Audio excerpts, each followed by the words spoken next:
Malachi Miller was born on August 23, 2010, at his home in Gorham in Kansas, the United States, population 375. It seems that he was in a hurry to enter this world, as he was delivered only minutes after the midwife arrived. It was almost as though he knew he had much to accomplish in this earthly life, and was immediately ready to make the most of every minute. Shortly after, Malachi's parents, Drew and Jenna, decided on his name. Their priest commented that Malachi Patrick was quite a prophetic name. Malachi would go on to be a very profound and thought-provoking child. It didn't take long for Malachi's unique personality, sense of humor, and quick wit to shine through. The little one loved putting a smile on anyone's face. He was born into a Catholic family of 6 children, with Malachi being the 4th. These 6 bundles of joy were affectionately known as the Miller Six-Pack. It seems that heaven has always kept a close eye on the little saint that would over the years capture the hearts of many. His parents were convinced that when he was a baby, the little one saw angels each time he and his parents would visit the chapel. Malachi would have his head raised and would look back and forth for long periods of time, as though he were seeing angels fly. He never did this anywhere else, only in the chapel. The young man wanted to be everyone's friend and never knew a stranger. He had a gift for striking up a conversation with people of all ages. When he was only 2 years old, his dad had taken the kids to McDonald's for an ice cream treat. Malachi noticed an old woman sitting by herself. So instead of eating with his dad and siblings, he pulled up a chair next to this complete stranger and ate ice cream with her so she wouldn't have to be alone. One time, the family went out for pizza, and while patiently waiting, they soon noticed Malachi was at a completely different table, arm wrestling one of the employees whom he had never met before that day. He was always asking a person, "How are you?" and genuinely wanted to know. As a little toddler, the world was really never big enough for Malachi. When he was 2, his mother woke up at 5 a.m. to the sound of someone at their back door. Startled at the idea that someone could be trying to break in, she got up only to find that Malachi had opened up the back door and was outside with his blanket, headed towards the front yard for his next adventure. It got to the point they had to barricade the kitchen table and other furniture to keep him from escaping even in the middle of the night. Malachi's deep love for his Catholic faith began when he was just a toddler. He began making sacrifices at a very young age. When he was only 3 years old, he had a small injury on his foot, and he asked, "Can I offer it up? Can I kiss it too?" Malachi even authored his own litanies when he was just 3 years old. Malachi had 2 older brothers, Connor and Christian. So when the family was praying the litany of the Blessed Virgin Mary and got to "Mary, help of Christians," Malachi would be heard shouting out, "Help of Connors." He apparently didn't want Connor left out. Later in the litany, when the family was praying Queen of Apostles and Queen of Martyrs, Malachi could be heard shouting out once again, "Queen of I don't like the devil." Malachi always had a great disdain for the devil. As a toddler, he had a plan in mind and he let it be known. He wanted to drive a dear friend's truck to Colorado, buy a gun, and go shoot the devil. He loved looking at Catholic art depicting Saint Michael crushing Satan. Every year for All Saints' Day, Malachi would join his siblings and cousins for their annual Heaven House, where they would research a saint, dress up, and speak to local community members about that special saint. Malachi would enjoy choosing one of his beloved heroes, and once even said his favorite saint was Saint John, because he was the only apostle who stayed by Jesus' side until the very end. Music was a very big part of Malachi's life. He began learning how to play the violin at age 4, started playing the piano at age 6, and was singing from the moment he was born. But tragedy soon struck the family when Malachi's daddy was diagnosed with a terminal illness in the summer of 2016. Malachi was only 5 years old, but he again made the most of every minute and was right by his father's side, helping him eat, helping him in the hospital with his respiratory therapy sessions, or just sitting down and telling his father about what he had been busy doing that day. Sadly, Drew passed away the following year. This loss left the family heartbroken, with the now 6-year-old Malachi still trying to come to terms with what had happened. Even though the family had always prayed for a miracle, they also prayed if Drew wasn't to be healed on earth, that he would go straight to heaven at the moment of his death. Malachi still believed that he was going to be okay, and Drew's death affected him deeply. As the days, weeks, and months went by, Malachi continued to speak openly and often about getting to be with his father again, and getting to see that day when he would get to play with his father again. When Malachi was 8 years old, he was with his aunt at the grocery store. A dad pushing a kid went past the two of them, and Malachi said, "I just don't like seeing all these dads everywhere because it reminds me of Daddy." While Malachi would speak of being with his daddy in heaven, he also had big dreams for his life. He had dreams of becoming a professional baseball player and would also talk about marriage. Once, he even asked his mother, a little concerned, how in the world he was supposed to find himself a good Catholic wife. When he was learning how to read, he was having trouble with some of the words and told his mother he was worried that he would never learn how to read well, and he didn't want his future wife to have to read the newspaper to him. Malachi remained busy with his schooling, musical activities, baseball, and even inherited his late father's love of fishing. He had such a love for the arts, especially local theater productions. But most importantly, he continued learning about his beautiful faith. The family prayed their rosary every day. He studied hard to make his first confession and first Holy Communion, and made sure he always began his day with morning prayers and ended the day with night prayers. Malachi had such a giving spirit. He even volunteered his time as a camera operator for the local PBS television station. He began doing this at the ripe old age of 8. When Malachi was 11 years old and beginning his usual summer activities, tragedy struck the family again. It was the beginning of June 2022, and Malachi was diagnosed with a spinal cord tumor. It was a very rare tumor that normally is only found in adult brains. They tried to operate, but were only able to get a small percentage of the tumor. After surgery, they removed the breathing tube, only to find that Malachi wasn't breathing on his own and had to re-intubate him. After returning home, Malachi was asking his mom about that moment. He said, "You mean if they wouldn't have put the tube back in, I would have been asleep and then woke up in heaven?" When his mother told him yes, he responded with great confidence, "Well, shoot, I should have just died." And another time, he was getting ready for bed when he told his mom, "It would be okay if I went early before everyone else, so I got to be with Daddy by myself for a while." He was not afraid of death. Malachi had many funerals he had to attend starting at a very young age. This allowed for many conversations about heaven and eternity. Before ever knowing he had a spinal cord tumor, Jenna overheard him talking to his siblings about his daddy being in heaven. He said, "I kind of hope I die when I'm a kid, because then I'll have time to play with Daddy in heaven when I'm still a kid." After surgery, he was unable to walk. He was in the middle of his baseball season, but the surgeon said he would not be able to play anymore.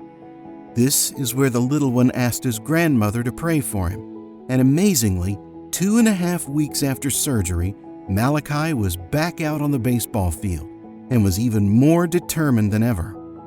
Baseball was his favorite sport, and there was no way the little one was going to sit back and miss out on the fun. Malachi received the sacrament of confirmation in August 2022, taking the name of Aloysius. The young man wore his brown scapular faithfully. It didn't matter if he was swimming or even showering, he always had it on. Our Lady of Fatima asked the whole world to practice the first Saturday devotion, and this was a devotion that Malachi and his family completed along with the first Friday devotion. He also went to confession every single Sunday before Mass. He was an altar server and was working on learning the Latin responses, which was an important goal to him. One day, while he was in Kansas City undergoing his weekly treatment, his favorite football player, Harrison Butker, just so happened to be headed into the hyperbaric chamber after Malachi. One of the first things Malachi told Harrison was that the reason he was his favorite player was because he was a traditional Catholic and so was Harrison. Malachi's favorite player had nothing to do with football and everything to do with faith. They went on to speak for another 30 minutes, talking about their faith and never mentioning football at all. While speaking with one another, Harrison noticed Malachi was wearing his brown scapular. He showed Malachi that he too was wearing his brown scapular. Malachi was so happy to learn that he had yet another connection with his favorite football player. Malachi was always quite inquisitive, always asking questions. He wanted details, but more notably, he wanted to know details about the person in his presence. He had a connection with such a variety of people because he wasn't afraid to ask them questions. Jenna always enjoyed his physical and occupational therapy sessions because he would ask the therapists many questions about their personal lives, their jobs, and what their hobbies were. Jenna learned so much about others because of Malachi's ability to ask questions, listen, and learn about them. He truly cared. In the middle of November 2022, Malachi took a serious turn for the worse. He woke up one morning and couldn't feel the back of his neck or his right leg. He became paralyzed from the neck down from that moment on. He also started to have trouble breathing. The tumor had now moved to the brainstem. When he found out he was going to have to transfer to Children's Hospital PICU in Omaha, he was nervous and kept asking a million questions. Jenna mentioned something about the flight there, and Malachi asked, "We're flying to Omaha? Well then let's go!" He was airlifted with his mom by his side to Omaha Children's Hospital. They were not sure if he would survive the flight, and even 2 days later, Malachi's oxygen and heart rate had plummeted. The doctors didn't know if he would survive the night, but miraculously, the little one rallied. On December 6th, St. Nicholas Feast Day, Malachi had a most surprising visit from St. Nicholas himself, who loudly banged on his hospital room door and threw candy into the room. Malachi laid in bed with a smile on his face for the longest time. He was in such disbelief. The nurses and patients were wondering what all the commotion was. Malachi arrived at Children's Omaha right before Thanksgiving, and the doctors initially did not foresee him making it to Thanksgiving. Yet through many prayers and Malachi's determination, he made it through Thanksgiving, Christmas, and New Year's. While it wasn't ideal that Malachi had to spend 3 major holidays in the hospital, he made the most of it and was still always thinking about others. A few days before Christmas, a package arrived to Malachi's room. Malachi's mother thought that it was for Malachi, but the nurse handed the package to her, and it was actually from Malachi. Malachi knew his mother loved cappuccino, and he found someone to help him order a monogrammed mug along with cappuccino mix, all while not being able to do a single thing for himself. When Malachi's siblings first arrived to see him in the hospital, he was adamant they visit his favorite sporting goods store to ride the Ferris wheel. He didn't mind that he would miss out, because he wanted them to experience the fun for themselves. One of my favorite memories was when Malachi taught me how to ride a bike without training wheels, and he never gave up until I figured it out. I'm Jensen. I'm Malachi's youngest brother, and the thing that makes Malachi special for me is because I love baseball, and Malachi loved baseball also. He taught me how to put my gloves straight. I just remember the times we would play baseball together in my backyard, and I really miss him for that. Malachi's mom remained with him for the entire 49 days he was hospitalized, never leaving the hospital once. Even though Malachi was 5 hours away from home, he received daily visitors. The list of his visitors at the front desk at the hospital was pages and pages long.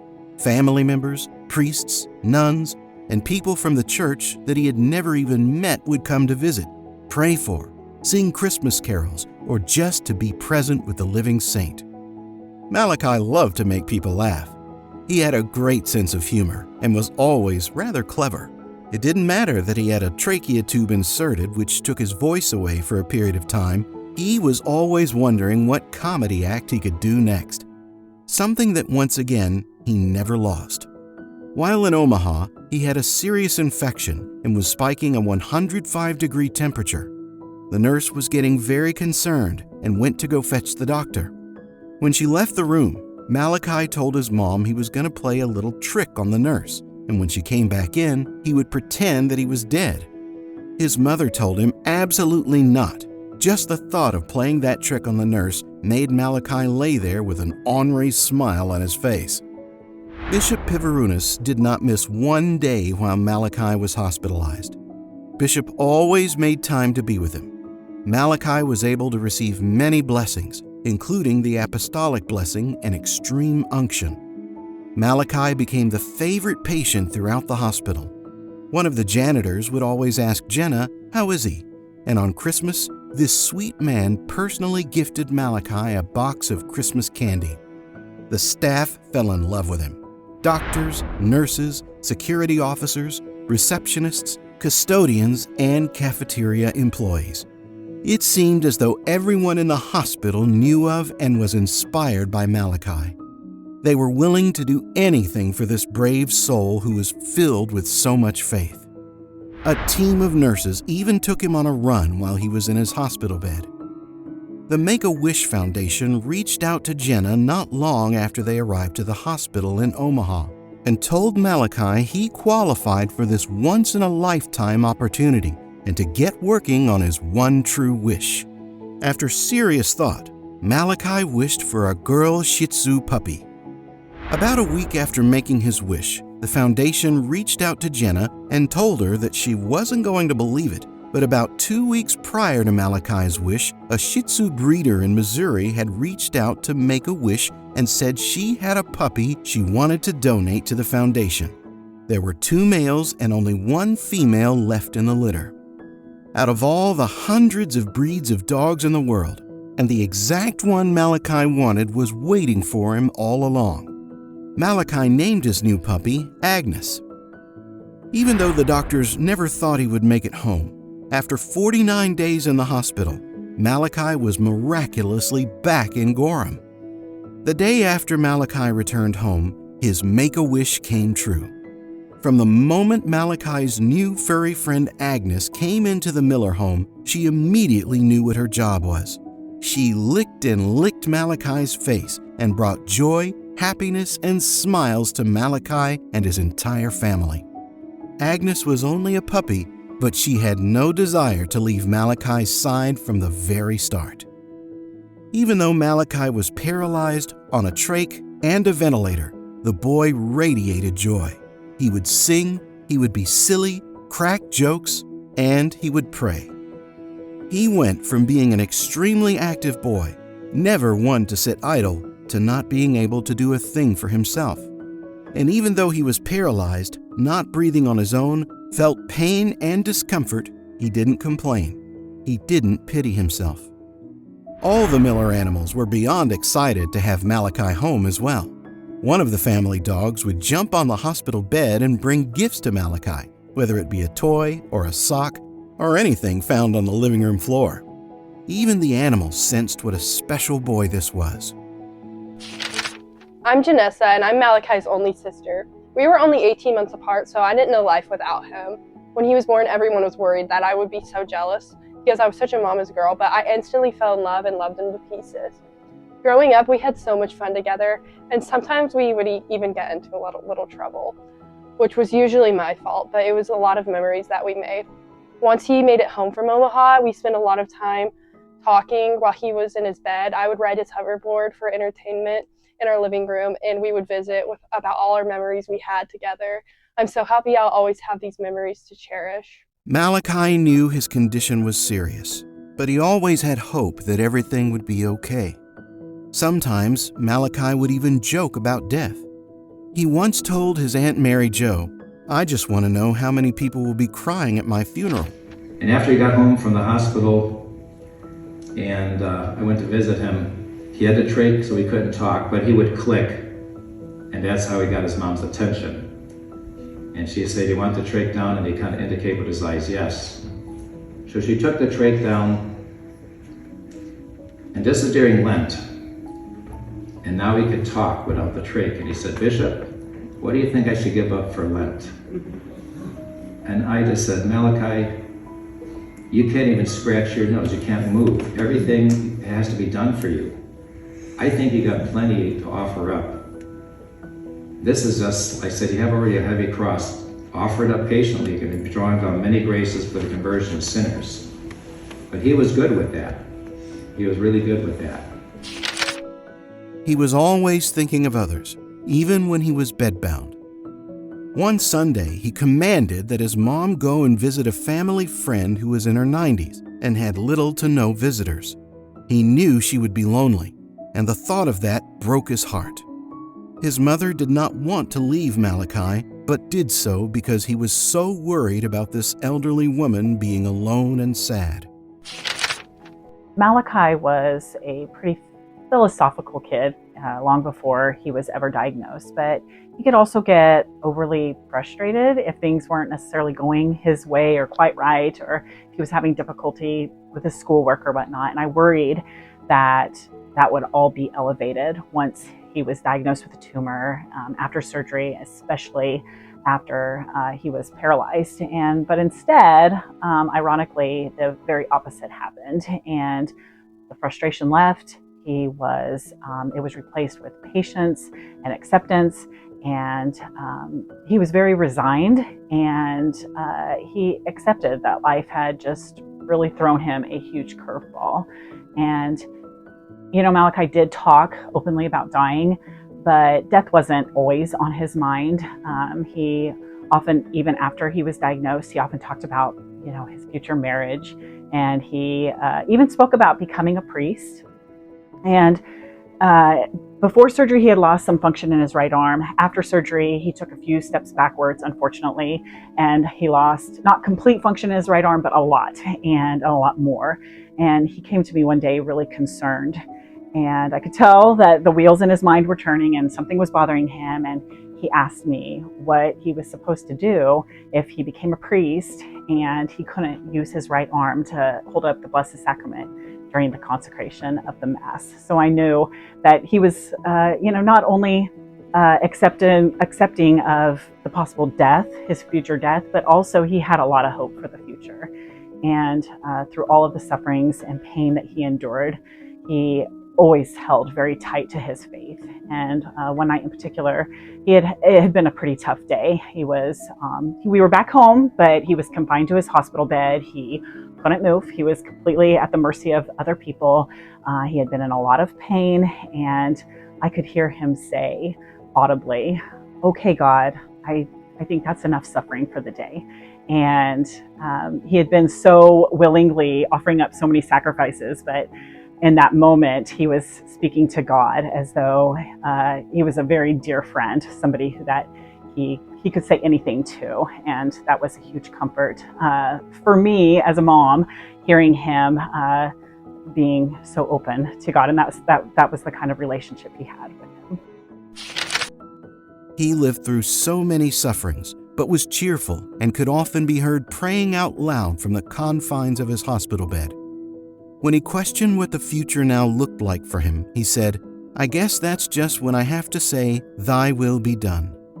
He accepted his cross willingly, all for the love of Almighty God. On May 1st, 2023, the feast of St. Joseph the Worker, Malachi entered his eternal reward. after having so bravely and courageously carried his cross. One of the nuns whom Malachi loved so dearly, after hearing of Malachi's passing, said, "I've been praying to Saint Joseph that he enters heaven without any delay in purgatory. I think this is his answer. Through Mary, we have a saint." Among those who came to say their last goodbyes was his little pup, Agnes. She curled up right by Malachi's head as he lay peaceful in his casket. It was as if she knew this would be the last time she would be spending with her friend here on earth, and she fell fast asleep. Faithful friend in life and death. A couple weeks prior to his passing, he told his mom, "Sometimes you have to say goodbye to the people that you love. You might have to say goodbye to me." She asked him if he was ready to say goodbye, and he said, "No, but I'm ready to go to heaven." And the little one, not only did he get to be with the saints and our Lord in paradise, but his very wish of wanting to be with his dad was surely granted. It always bothered Malachi that his daddy never got the chance to coach him in baseball like he did his older siblings, but now he would be the first coached by his father for all eternity. Even though the family didn't get the big miracle they had hoped and prayed for in the end, there were so many miracles and huge blessings along the way. After Malachi's passing, Jenna came across a paper that Malachi had completed on St. Patrick's Day the year prior. On the worksheet, he was supposed to list 3 leprechaun wishes he would make, and Malachi's wishes were listed: 1. To fly, 2. To go to heaven, and 3. To see my dad. All 3 of these wishes were granted in Malachi's last 6 months. And while none of his family and friends were prepared to say goodbye to Malachi on this earth, they know that when it came down to it, Malachi was really too good for this world. He was made for much bigger things. And now that Malachi and his dad are together again, there's no telling what amazing things they will be able to accomplish in eternity. Malachi's family has a motto that they like to live by, and that is, "Don't count the days, make the days count." And that's exactly how Malachi lived each and every day. It was almost as if he knew his life on earth was limited and he had much to accomplish in 12 short years. He lived life to the absolute fullest. Malachi's wish puppy Agnes has continued to bring great comfort and joy to the Miller family, despite the sadness that accompanies Malachi's absence. They often refer to Agnes as Malachi's representative, and she continues to partake in family and community activities that Malachi would have loved to be a part of. Dear Malachi, look down upon us and teach us to love Jesus above everything. But most importantly, help us to follow your example and remain joyful as we carry our cross through this life. Malachi Miller, pray for us.